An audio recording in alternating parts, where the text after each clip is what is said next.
तीन चार चार बार प्रैक्टिस अभी चेक हो जाएंगे। एक बार की है या दो बार, सम के की है या लिखा ही है, बड़ा फर्क होता है प्रैक्टिस में भी। सम के करोगे पूरा पूरा दिन लग जाएगा, एक एक लाइन पे टाइम लगाएंगे, F12 करेंगे, उस लाइन में ना लिखे तो क्या होगा, सारा देखोगे। इसको स्टार्टअप पेज बनाया हुआ ना, आप बना दो थोड़ी देर के लिए। ये ब्लॉगिंग का लिखना नहीं है हमने, वो बता।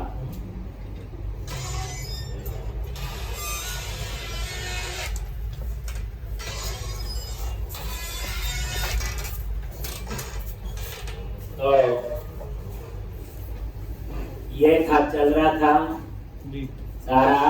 अगर ये डिलीट करना तो इसे सिलेक्ट करो और डिलीट। एक और रीजन हो सकता है, आप चेक करवाना। अब दूसरी बात मैंने आपको दिया था कि अगर आप ये लाइन नहीं लिखते, कोई प्रॉब्लम आई थी या नहीं आई थी?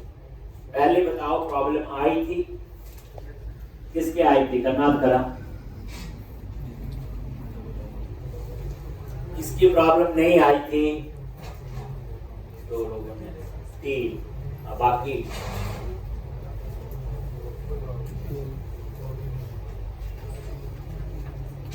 चलो हम भी देखते हैं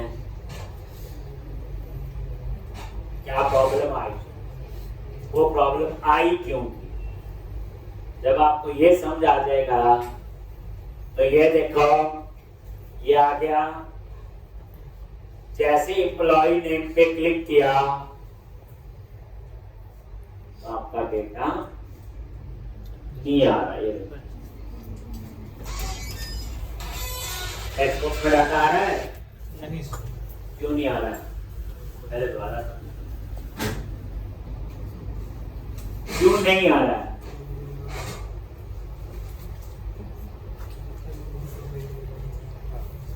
देखो नहीं आ रहा है, सिर्फ मैंने इस बोस बैक का चेक वहां से बताया। देखो भला, नहीं आ रहा ना?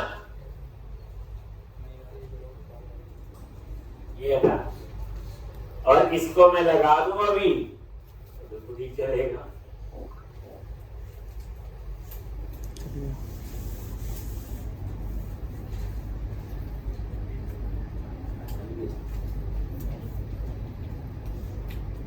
तो इसका मतलब ये था, अगर ये चेक नहीं लगाते तो आपका फाइंड का कोड नहीं चल रहा। अब फाइंड का कोड क्यों नहीं चल रहा है, ये क्वेश्चन। तो होता क्या बेसिकली,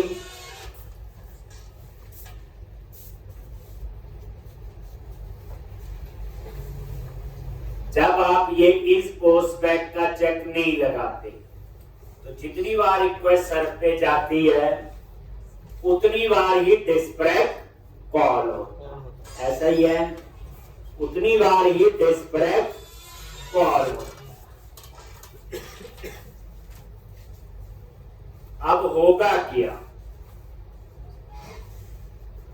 जैसे आपने इसको रन किया, पेज लोड इवेंट फायर हुआ, डिस्पैच कॉल।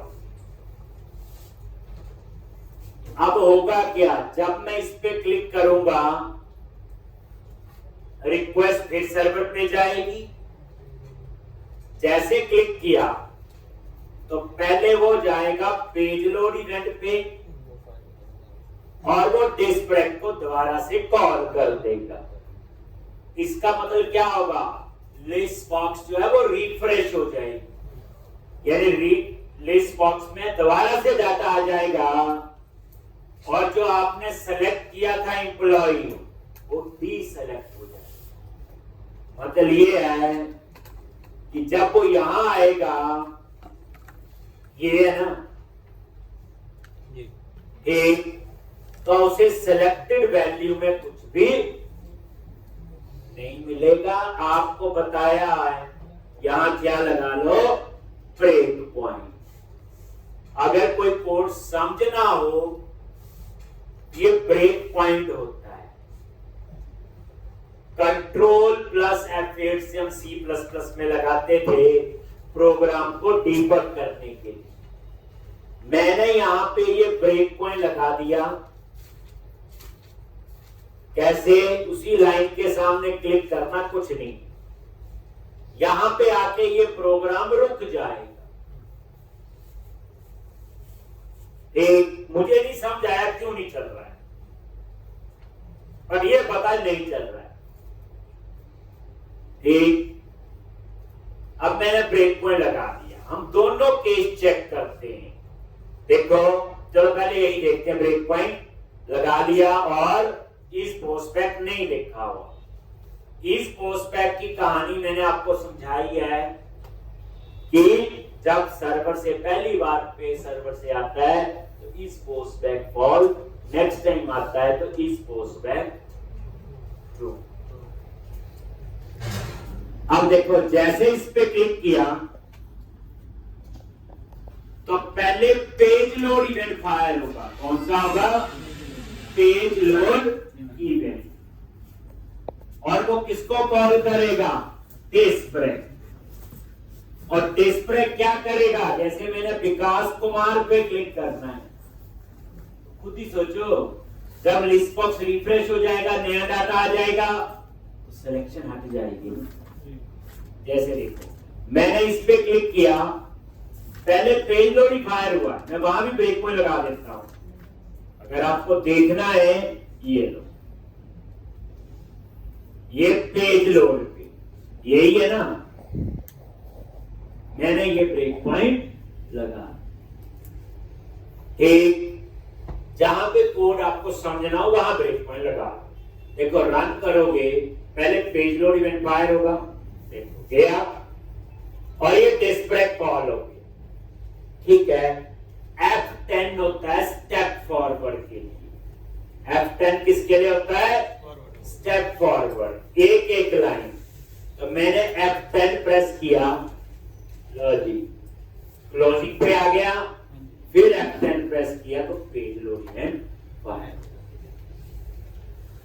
अब मैंने विकास कुमार पे क्लिक किया, सिलेक्ट हो गया, लेकिन देखो, पहले पेज लोड इवेंट फायर हुआ, पेज सबमिट हुआ और डिस्प्रेक कॉल हो गई।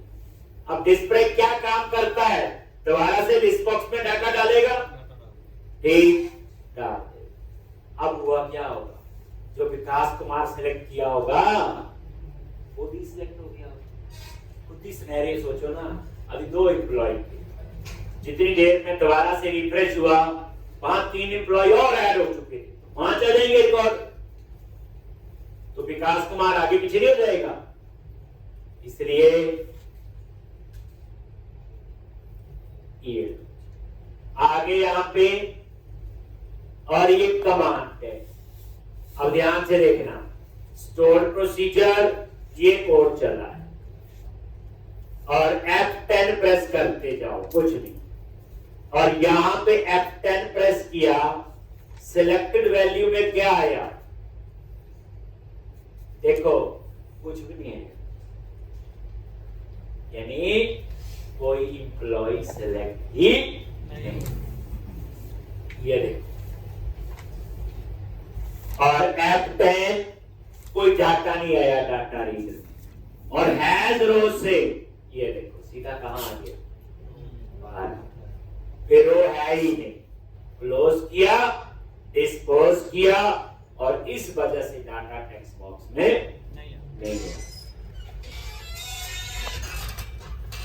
अगर मैं यहां पे दोबारा से देखो, मैं इस पोस्टबैक लगा देता हूं,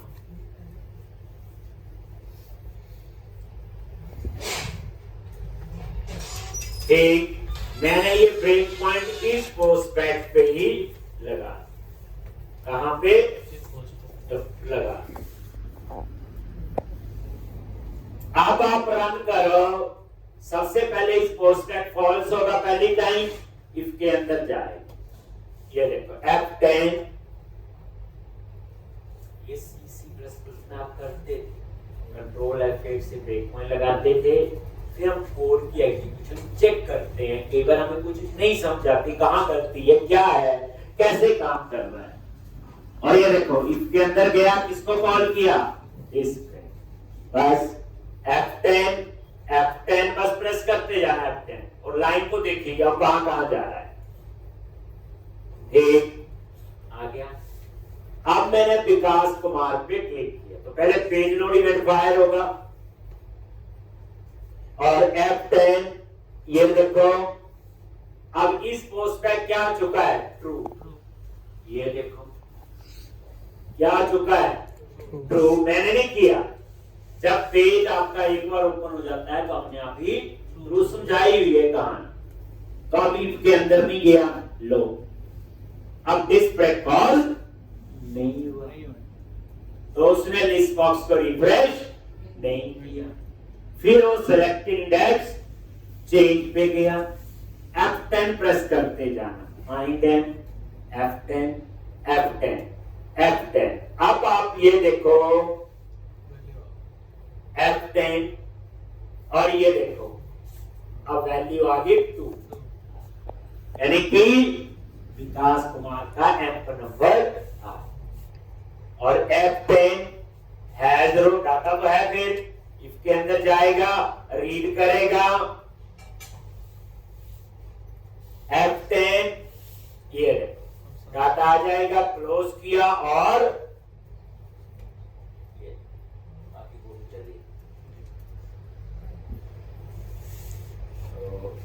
मुद्दा क्या था हमारा कि बच्चे कोड को समझ के लिख।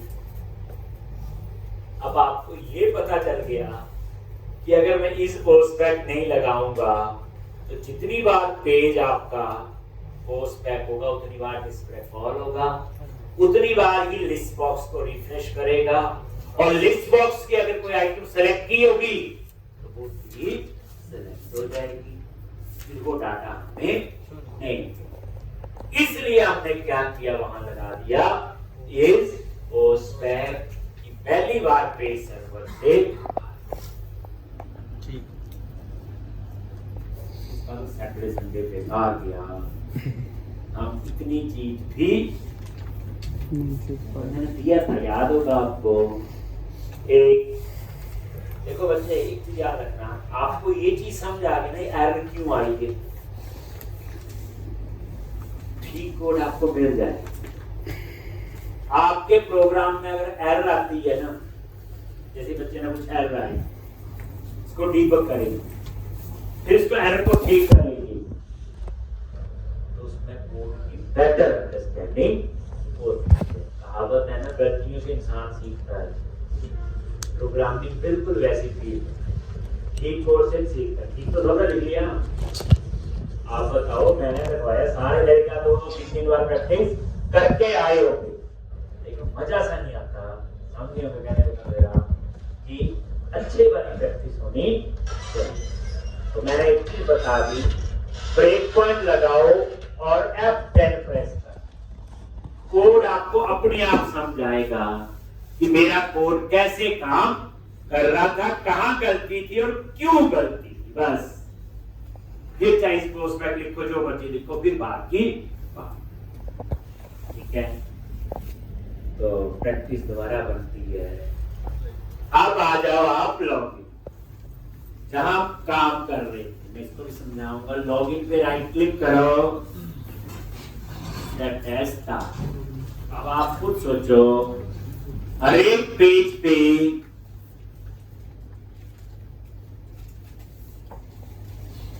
एक याद रखते हैं, यहाँ छुट्टी नहीं होती, जहाँ छुट्टी तब होती जब मुझे कुछ काम,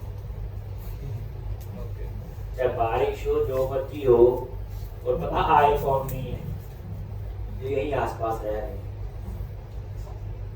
कोई पटियाले से चला राजपुर पहुंच गए क्लास लगाते, यहाँ 22 सेक्टर में रह रहे होंगे कहीं इसमें, बारिश है, चलो सुनो, जिस कॉलेज की आदत होती है ना, आज बारिश से नहीं जाना हम लोगों ने, एक मतलब क्लास लगनी है, बच्चे लगनी है। दूसरी बात है, क्लास आपने देखा होगा मैं 10 मिनट रोज एक्स्ट्रा लेता हूँ। वो एक मेरा मार्जिन होता है कि मुझे कल को कोई छुट्टी हो ना हो, ठीक, तो वो हमारा वहां पे कवर हो, ठीक।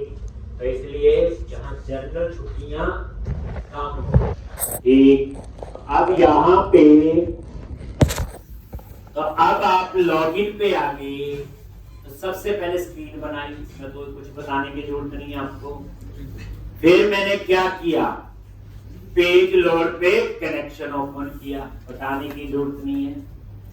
लॉगिन चेक स्टोर भी हमने बनाया हुआ पता है, जिसमें हम यूजर नेम पासवर्ड पास करते हैं।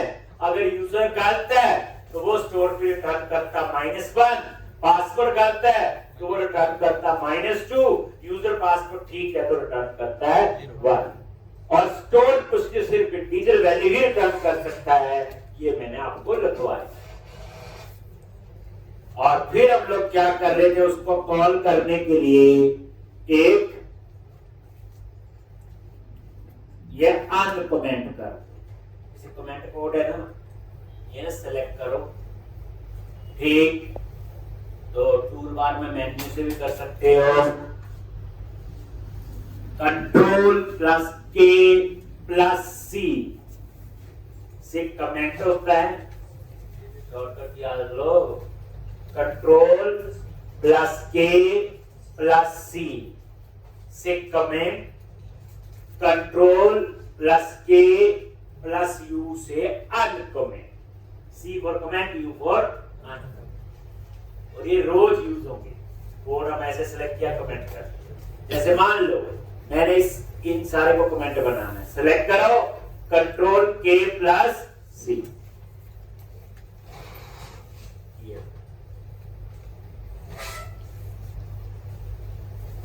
K+U,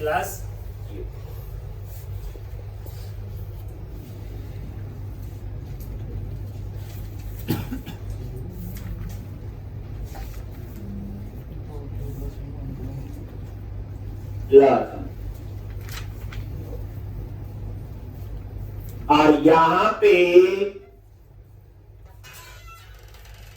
तो ये देखो, ये चेक की यूजर एक मेथड बना रहे थे, रिटर्न टाइप इंटीजर दे दी और 2 पैरामीटर ले लिए, यूजर नेम और पासवर्ड, ठीक। अब ये एसक्यूएल कमांड नया तरीका बताया था कि cmd.command टेक्स्ट लिखना है, सीधा मैंने कंस्ट्रक्टर में पास कर दिया एसक्यूएल कमांड क्लास के, क्योंकि ये कंस्ट्रक्टर ओवरलोड हुआ है। इससे पहले हम लोग दूसरा कंस्ट्रक्टर यूज करते थे, और cmd.connection इज इक्वल टू ये कनेक्शन, और ये command type dot store procedure,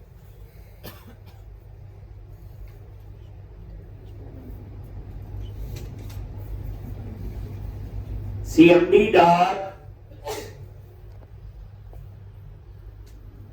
parameter dot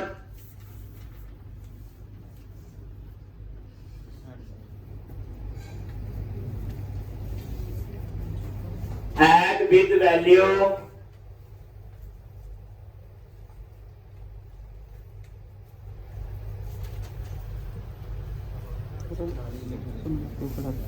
add with value un क्या है, पैरामीटर का नेम है जो स्टोर बी में हमने दिया हुआ, और इस u में आपका यूजर नेम आएगा, और ये दूसरा पैरामीटर उसमें इस p से क्या आएगा, पास। अब ये 2 पैरामीटर तो हमने बनाए थे और बताया था, जिस पैरामीटर की टाइप ना दो तो बाय डिफॉल्ट इनपुट होती है।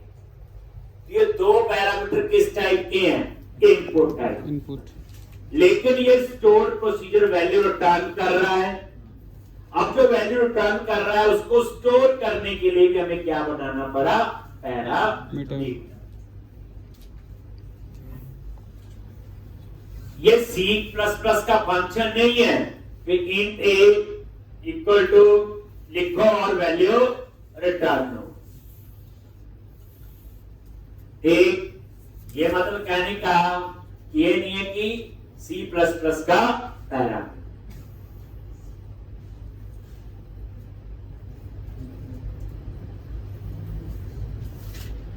तो यहां पे सीक्वल में वैल्यू पास करनी तो भी पैरामीटर और वैल्यू रिटर्न करनी तो भी पैरामीटर। तो फिर मैंने एक और पैरामीटर लिया और ये पैरामीटर बनाने के लिए जो क्लास यूज होती है उसका नाम है एसक्यूएल पैरामीटर।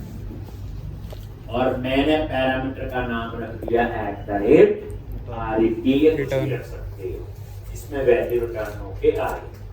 उसके बाद उस पैरामीटर की डाटा टाइप दे दी इंट। हमें पता स्टोर्ड कुछ जो वैल्यू रिटर्न करेगा वो इंटीजर ही हो सकती है और दूसरी हो भी नहीं सकती, लिखवाया हो। अब ये पैरामीटर, अब इसकी टाइप, अगर मैं ये लाइन ना लिखूं तो ये किस टाइप का होगा? Input type. लेकिन ये तो वैल्यू रिटर्न कर रहा है, तो यहां पैरामीटर डायरेक्शन, और इसकी 4 होती है। देखो कल करो कितनी होती है? 4। इनपुट जो UN और UP, और रिटर्न वैल्यू जो मैं अभी यूज करता हूं। अगर वैल्यू रिटर्न करनी है तो मैं आउटपुट भी यूज कर सकता हूं, लेकिन इसे तब यूज करो जब मल्टीपल वैल्यू रिटर्न एक ही करनी है तो रिटर्न। हाँ, अगर वो नॉन इंटीजर है आउटपुट यूज कर लो, क्योंकि रिटर्न वैल्यू में तो इंटीजर ही होगा। मान लो कुछ स्ट्रिंग रिटर्न करना है, तो इसलिए ये मैंने इस पैरामीटर की डायरेक्शन दी। फिर उसके बाद ये पैरामीटर मैंने क्या किया? CMD में ऐड कर। जब तक CMD में ऐड नहीं करोगे तो इसको कैसे पता चलेगा कि लॉगिन चेक के साथ यूज हो। और ये देखो ऐड F12 प्रेस करो और ये एसक्यूएल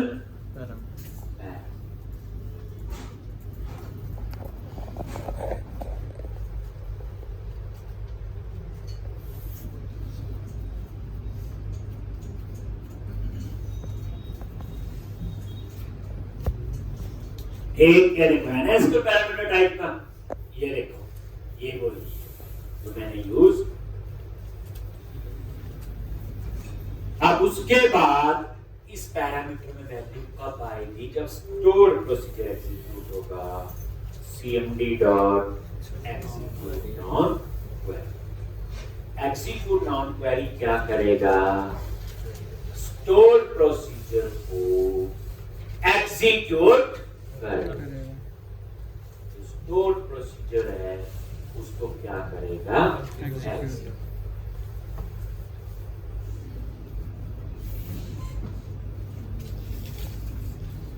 एक, और जैसे ये स्टोर प्रोसीजर एग्जीक्यूट होगा, लॉगिन चेक जैसा यूजर पासवर्ड पास किया होगा उसके अगेंस्ट जो वैल्यू रिटर्न होगी वो @RET में आ जाएगी। जैसे मान लो यूजर नेम गलत डाल दिया तो @RET में क्या वैल्यू होगी? -1।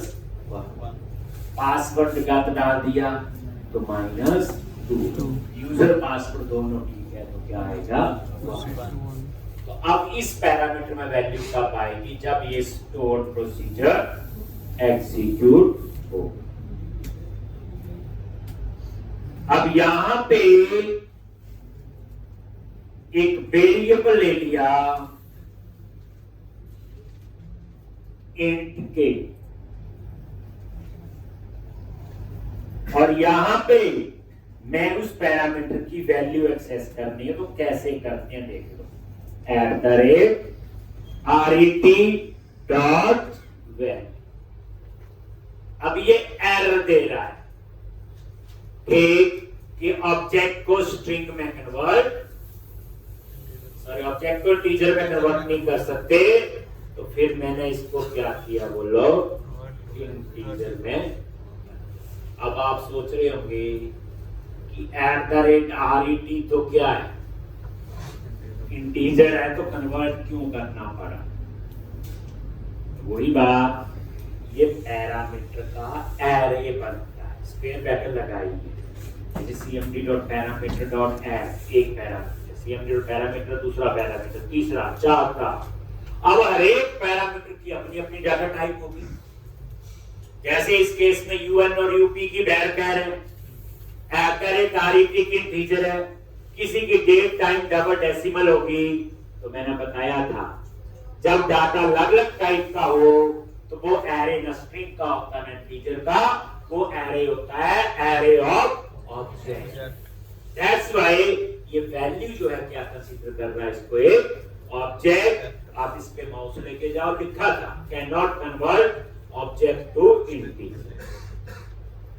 अब ये लाइन लिखने की दुविधा में क्वेश्चन नहीं होना चाहिए इंटीजर है क्यों किया, रुको उसको समझो पूरा कि पैरामीटर में एरे किस टाइप का बना है, वैल्यू में क्या है, एरर में क्या दिखाया उसने जब लिखा clear cannot convert object to integer, तो हमें समझ आ गई कि पैरामीटर का एरे जो है ये स्ट्रिंग इंटीजर का नहीं है, ये ऑब्जेक्ट का है। क्यों होगा ये?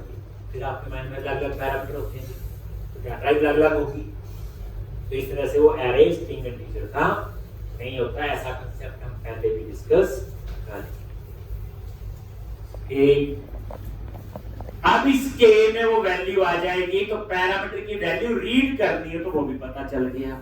अब मुझे कमांड की जरूरत नहीं है, डिस्पोज कर दिया और उसके बाद रिटर्न कर दिया।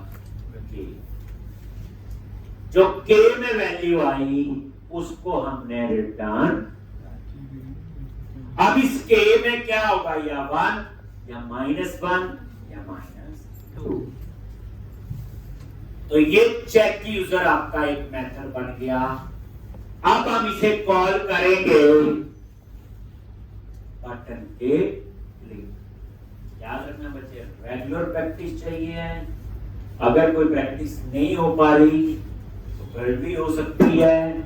जिनको लगता है कि मैंने प्रैक्टिस गलती से नहीं की, पुरानी आदत पड़ी है, कल कर लेंगे, परसों वो मिल ले, मैं किसी को बोल के वो दोबारा आपको करवा देंगे। लेकिन बिना प्रैक्टिस तो बड़ी देरी हो चुकी होगी जैसे जैसे सिलेबस बढ़ रहा है। बच्चे को पढ़ाना मैंने शुरू भी नहीं किया, ये तो कुछ भी नहीं है, खेलने कूदने वाली चीजें जो हम पढ़ रहे हैं। एक असली तो मैंने शुरू भी नहीं किया। जो मैं कहता हूँ 7-8 घंटे रोज चाहिए। आप अपने बैच से पहले बच्चों की शक्ल देख लिया करो और शाम को 6:30 बजे फिर देख लो आके। वो पूरा दिन प्रैक्टिस करने वाले बच्चे भी होते हैं तो वो गप्पे नहीं मार रहे होते, काम कर रहे होते हैं।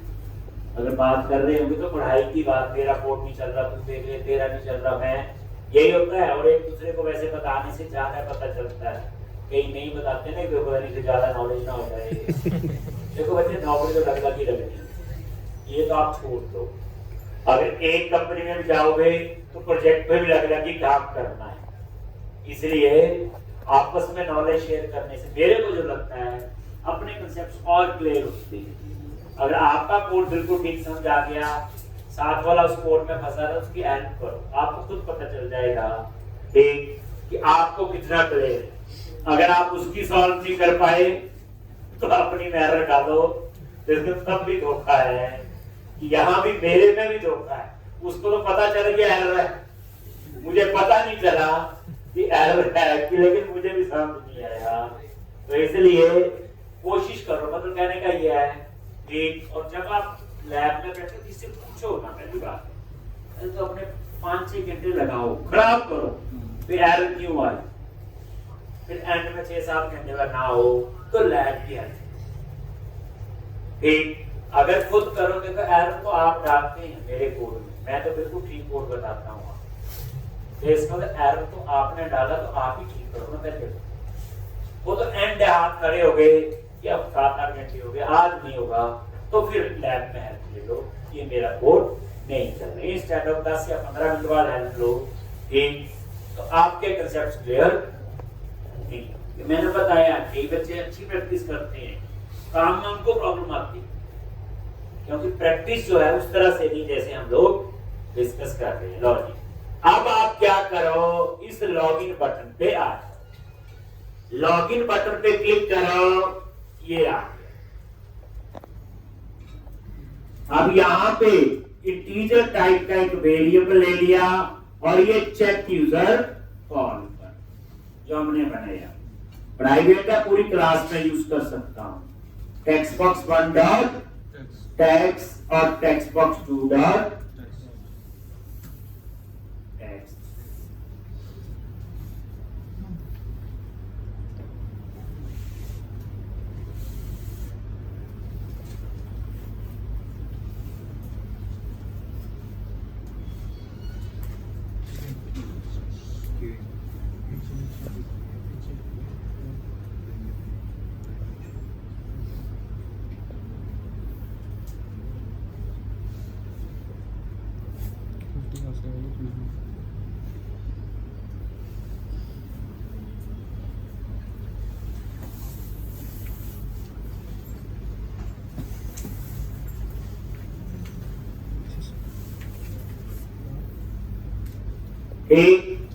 ये चेक यूजर जो हमने बनाया, फंक्शन क्यों बनाया समझ गए होंगे आप लोग, रीयूजेबिलिटी। अब चेक करो, इफ डी इक्वल टू -1, अगर ये -1 है देन क्या आएगा, लेवल 1 डॉट टेक्स्ट और यहां मैसेज दे दिया रॉन्ग यूजर नेम, कुछ भी ऐसे मैसेज दे दो। इफ डी इक्वल टू -2 और यहां पे लेवल 1 डॉट टेक्स्ट रॉन्ग पास,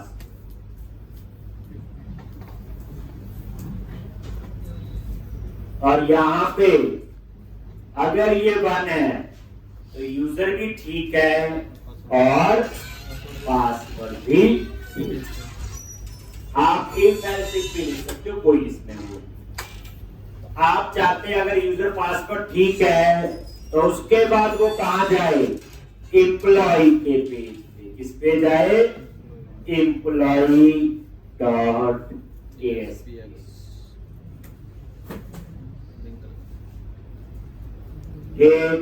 ये होगा ना, तो यूजर पासवर्ड ठीक है तो वो नेक्स्ट पेज पे जाए, एम्प्लॉय डॉट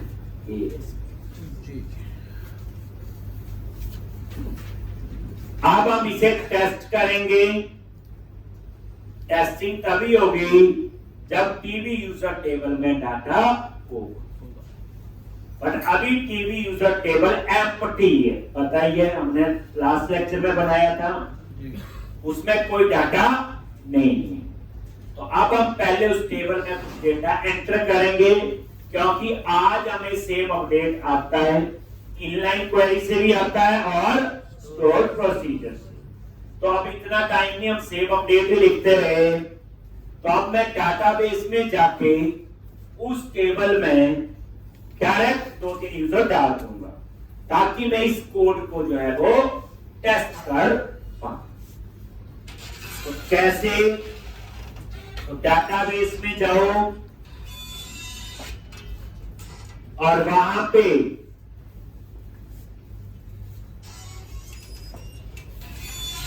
तो ये आपका सर्वर एक्सप्लोरर बताइए, डीबी एम्प्लॉय 1031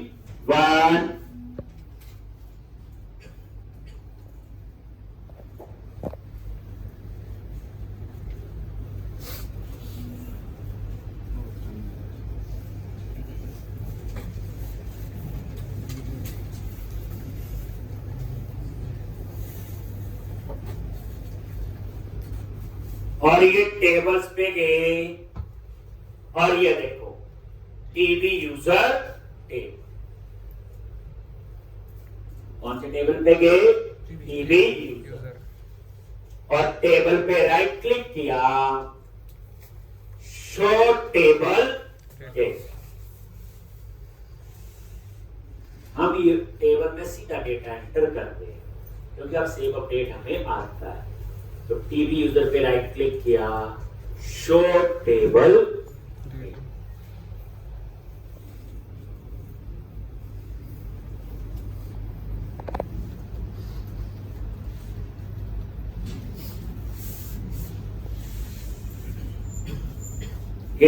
और ये देखो यूजर नेम मैंने डाल दिया admin, password user name admin1 password AD1, admin2 AD2।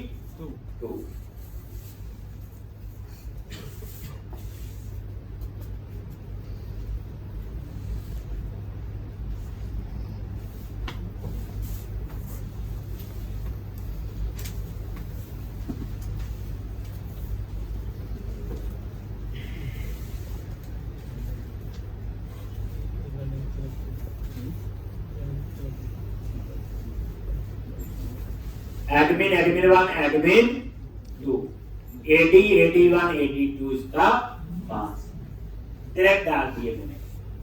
अब आप रन करो तो देखोगे